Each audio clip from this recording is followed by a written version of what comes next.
सध्या भेसळयुक्त दूध बाजारामध्ये येत आहे आणि त्यामुळे आपल्या पाल्याचे आरोग्य धोक्यात येत आहे. घरगुती सिंपल साध्या पद्धतीने दुधातील भेसळ कशी ओळखायची हे आज मी मुलांना शिकवले. Adulteration in milk in nowadays.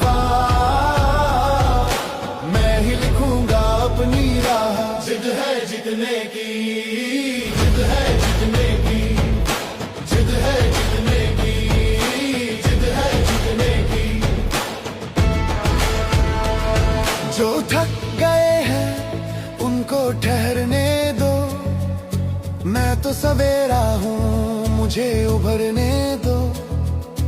राख से उठेगा फिर से ये जुनून, हर हार में छुपा है एक नया जुनून. जिद है जीतने